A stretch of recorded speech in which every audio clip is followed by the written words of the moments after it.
What if I told you that in January of 1977, during one of the deadliest blizzards in American history, over 100 people froze to death in their own homes, sitting right next to electric heaters that had no power? While just a few counties away, an entire community of people never even felt the cold? No one died. Not one person. And here's the part that should make you stop whatever you're doing right now. Those people weren't survival experts. They weren't preppers with underground bunkers or military training. They were farmers. Simple, quiet farmers who had been building their homes the exact same way for over 200 years. And the house design they used? It's been quietly, systematically removed from American building codes, one regulation at a time, for the past 80 years. This isn't a conspiracy theory. This is a paper trail.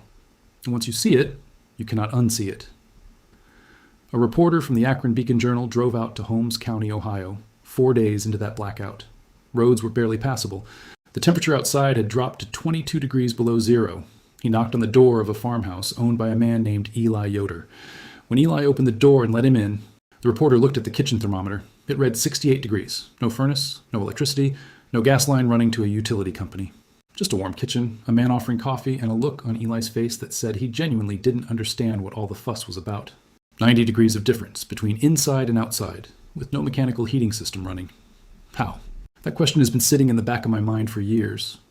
And what I found when I actually went looking, when I drove out to Lancaster County, Pennsylvania, walked through farmhouses in Holmes County, Ohio, and started digging through old agricultural bulletins and archived documents that nobody has touched in decades, what I found changed the way I think about every house I've ever lived in.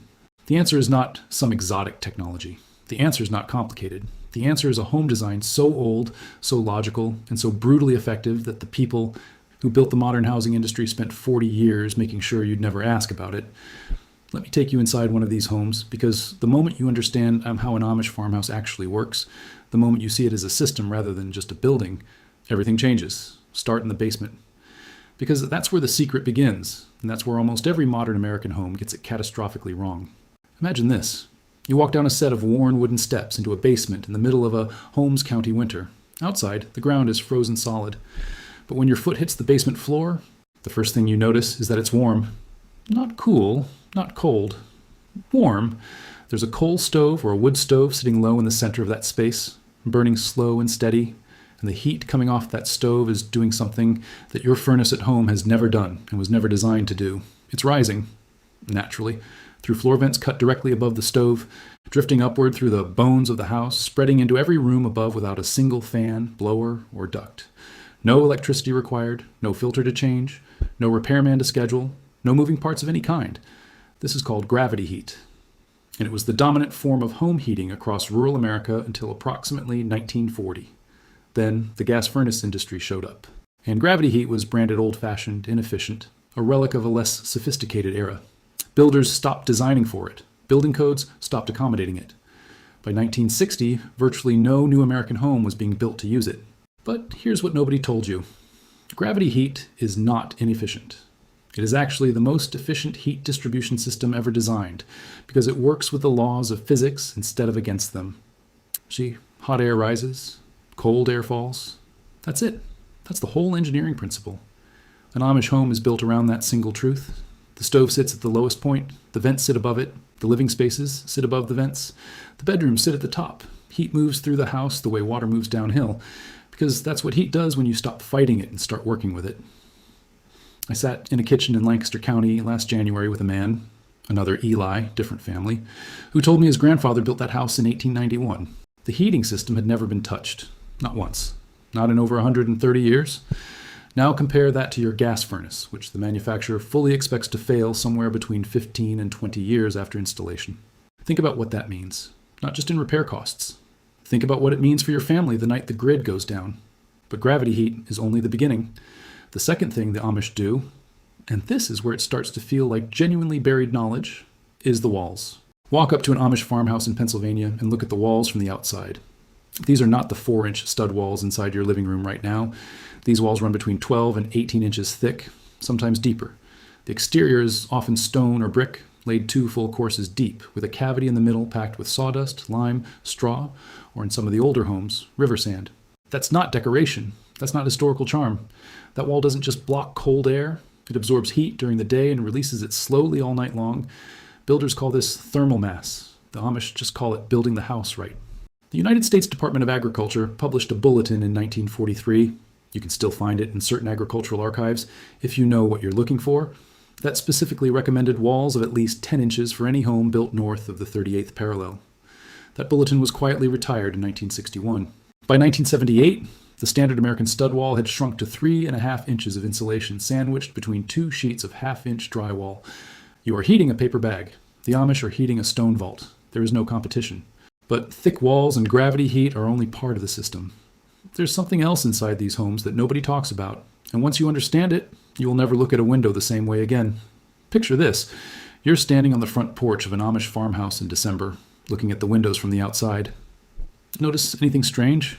The windows are deep set, 3, 4, sometimes 5 inches recessed into the wall.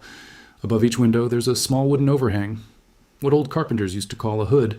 Below each window, the sill juts out and angles down toward the ground. None of this is decorative. Every single inch of it has a function. In summer, when the sun is riding high across the sky, that hood blocks direct sunlight from ever reaching the glass. The room stays naturally cool without a single fan running.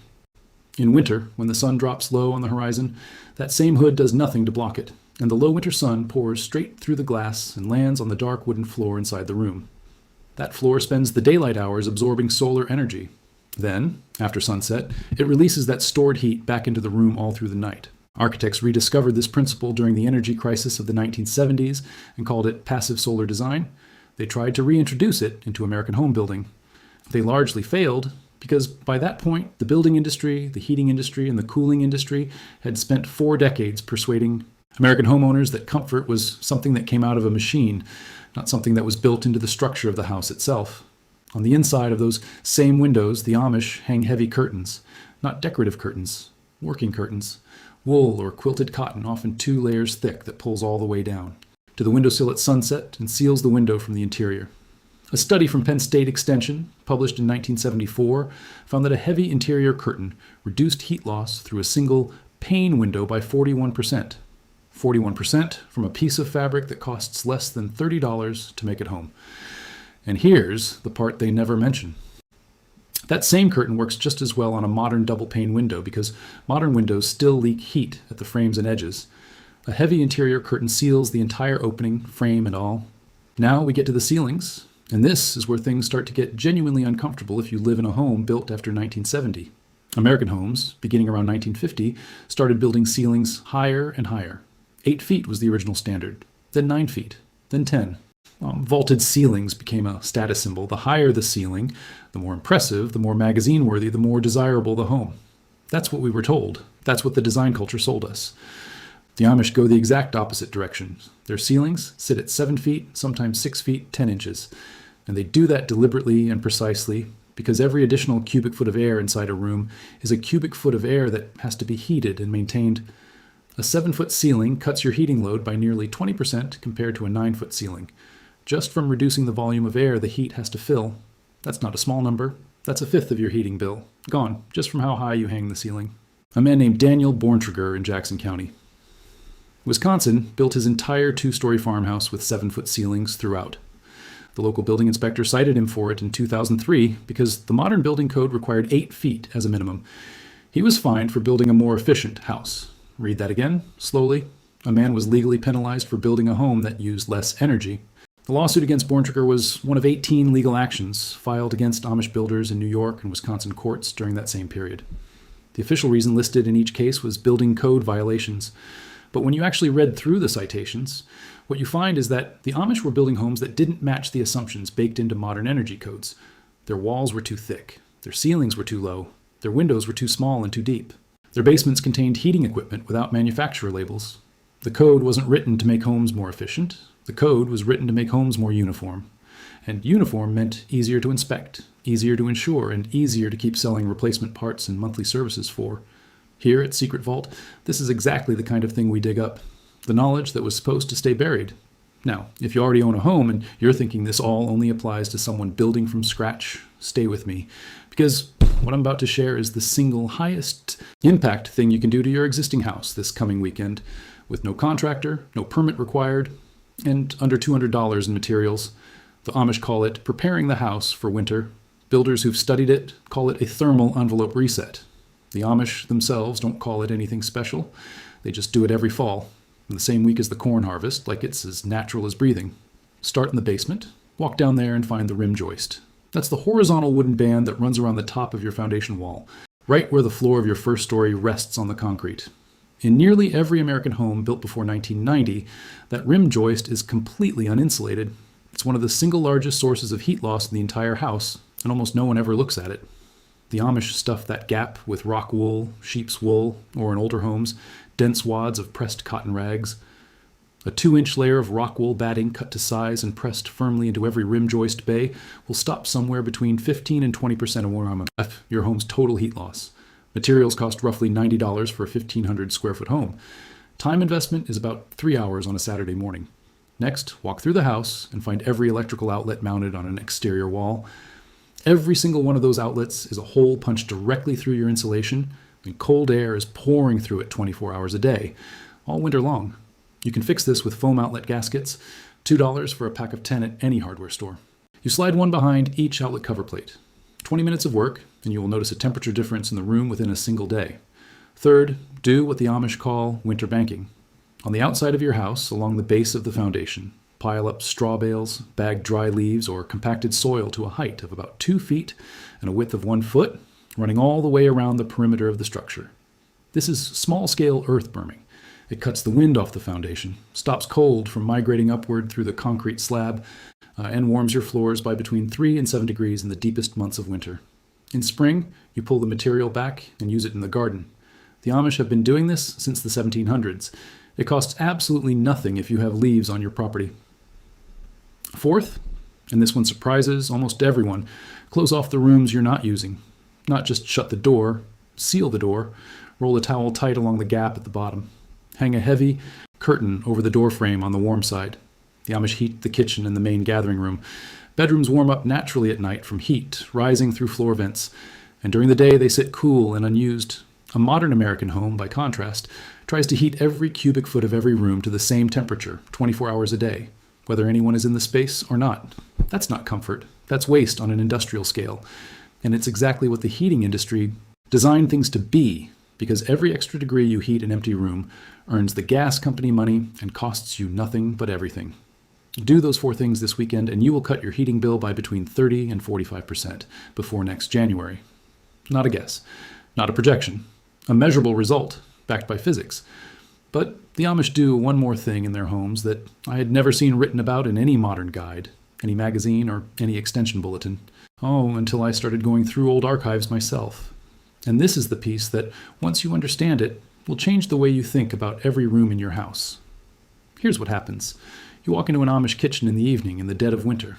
There's a low glow in the corner near the table, and another one near the sitting area, and a third near the rocking chair by the window. You might assume these oil lamps are just light sources, backups for a community that doesn't use electricity. That's what every mainstream article about Amish life implies, and it is wrong. In a properly designed Amish home, an oil lamp is a heat source. A small one, but a deliberate one. A single kerosene lamp, burning steadily on a kitchen table, puts out somewhere between 1,400 and 2,000 BTUs per hour, depending on wick size and fuel quality. That's the thermal equivalent of a small electric space heater. It also raises the local air temperature within a 6-foot radius by between 4 and 8 degrees. The Amish know this. They place their lamps with intention. One in the kitchen where the family eats together, one in the sewing area where the women work through the evenings, one near the chair where the grandfather reads in the hours before bed.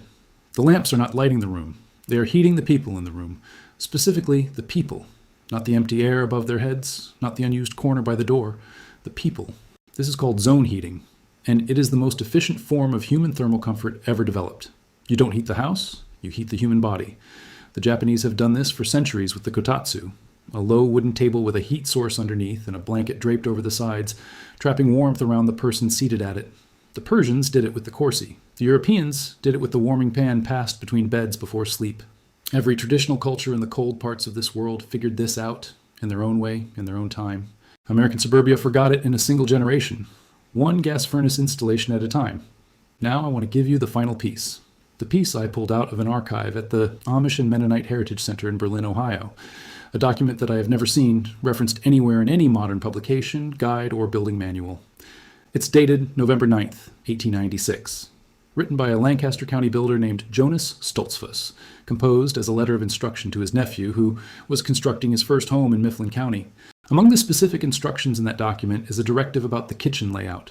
Paraphrasing from my own notes, because the original is written in Pennsylvania Dutch script, the cook stove must be placed against the north interior wall, not against any exterior wall with at least 2 feet of clearance on all sides, and the wall directly behind it must be lined with brick, laid 1 course thick, running from the floor all the way to the ceiling. That brick wall behind the stove is the secret. Almost every modern wood stove installation guide tells you to put the stove against an exterior wall because it makes the chimney run shorter and easier to install. Less material, less labor. Done. The Amish do the opposite. They put it against an interior wall and they line that wall with brick. And here's why that matters more than almost anything else in this entire video. You can see it. The stove burns all day. Every meal cooked, every kettle boiled, every pot of soup simmered adds heat to that stove. And every BTU that comes off that stove radiates outward and gets absorbed by the brick wall behind it. Brick is one of the most effective natural thermal storage materials on the planet. It absorbs heat slowly, holds it densely, and releases it slowly, long after the fire source itself has gone cold. That brick wall sitting behind the stove absorbs all day. Then, 6 to 8 hours after the last fire has burned down to embers, it's still radiating warmth back into the surrounding rooms. By midnight, when the family is asleep and the kitchen is quiet, that wall is still putting out heat. The bedrooms upstairs, sitting directly above and adjacent to that interior brick chimney, stay warm until dawn. Jonas Stoltzfus knew this in 1896. His nephew built that house following those instructions. That house still stands today, occupied by the 4th generation of the same family, heated by that same brick wall, in a county where the average modern home now spends over $3,000 a year on heating fuel. You can replicate this in your existing home. You do not need to tear down walls or hire a contractor. You find the wall behind your existing wood stove, fireplace, or even your gas range, any consistent heat source, and you mount what's called a brick veneer panel against it. Real brick, 3/8 of an inch thick, sold at any masonry supplier for around $3 per square foot. A 6x8 foot section runs under $150. You adhere it directly to the existing drywall with masonry adhesive. It looks like a craftsman chose it for its beauty. It functions like a thermal battery that runs on physics. The morning after I installed this in my own kitchen, I measured the brick wall temperature with an infrared thermometer at 6 in the morning, 8 hours after the last burner had been turned off. The brick was still reading 68 degrees.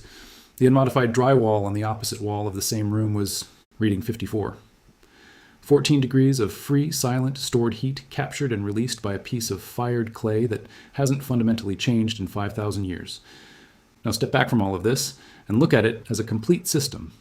Gravity heat rising from a basement stove through natural floor vents, walls 12 to 18 inches thick, storing and releasing warmth all night. Recessed windows with overhead hoods directing winter sun onto dark floors that act as passive solar collectors.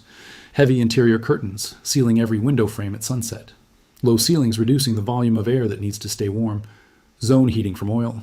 Lamps positioned around the people, not the room. And a brick thermal battery built into the wall behind the cook stove, radiating stored heat for hours after the fire dies. None of this is magic. None of it requires a PhD in engineering or a special contractor or a government subsidy. All of it was known, practiced, and lived in for centuries, before one industry after another convinced an entire nation to forget it and replace it with a monthly bill. You did not lose your ability to keep your family warm through a failing memory or a lack of intelligence. You lost it through a slow, deliberate process. One building code revision, one advertising campaign, one retired agricultural bulletin at a time. The people who benefited from that process are still benefiting from it today. Every time you pay your utility bill, every time a furnace fails and needs replacing, every time the rate goes up and there's nothing you can do about it except pay. The Amish never bought that arrangement. They kept this knowledge alive in plain sight, in farmhouses that line the back roads of Lancaster County and Holmes County and a dozen other communities across this country. Houses you may have driven past 1,000 times and never once thought to look at twice. The knowledge was always there. It was never hidden in some vault or classified by a government agency. It was just sitting in those thick-walled, low-ceilinged, gravity-heated farmhouses, being practiced every single day by people who saw no reason to change what already worked perfectly. The grid we depend on today is older and more fragile than it was in 1977, when Eli Yoder sat in his 68-degree kitchen while the world outside froze. The Department of Energy has acknowledged in multiple published reports that the Eastern Interconnection, the power grid serving the majority of Americans east of the Rockies, is vulnerable in ways that haven't been meaningfully addressed. The average American power line is decades old. Many transformers in residential neighborhoods were manufactured during the Carter administration. A sufficiently large solar event, a coordinated infrastructure failure, an extended regional emergency, any of these could take down power for weeks. And the people who will be warm are the people who built warmth into the bones of their homes. The Amish will be fine. They have always been fine. The question is what you're going to do with this information right now, today, before any of that happens. Here at Secret Vault, we dig through the archives so you don't have to. And what we keep finding is the same pattern over and over. Knowledge that worked, knowledge that was replaced, not because something better came along, but because someone else's business model required it to disappear. This is one of the clearest examples we've ever come across. So here's what I want you to do. Not next month, not when the weather gets bad. This Saturday. Walk down to your basement and look at that rim joist. Pull out your phone and look up the cost of rock wool batting at your nearest hardware store. Find the outlet gaskets in the weatherproofing aisle. Just drive around on Sunday and pick up straw bales for the foundation banks. Mount a heavy curtain on your coldest window. Find the wall behind your stove and measure it for brick veneer. Start with one thing, because one thing leads to the next, and before long you'll have a house that's actually working for you. Storing heat, releasing it slowly, cutting your bills, and keeping your family warm in a way that no utility company can interrupt, raise the rate on, or take away from you. That is the freedom Jonas Stoltzfus was writing about in 1896, when he told his nephew how to build the wall behind the stove. That is the freedom, Eli. Yoder was living in the winter of 1977 while his neighbors were freezing. That is the freedom that was quietly taken from the rest of us. And it is the freedom that you are about to start taking back. One brick at a time, one rim joist at a time, one heavy curtain at a time. The knowledge is back in your hands now. What you build with it is entirely up to you.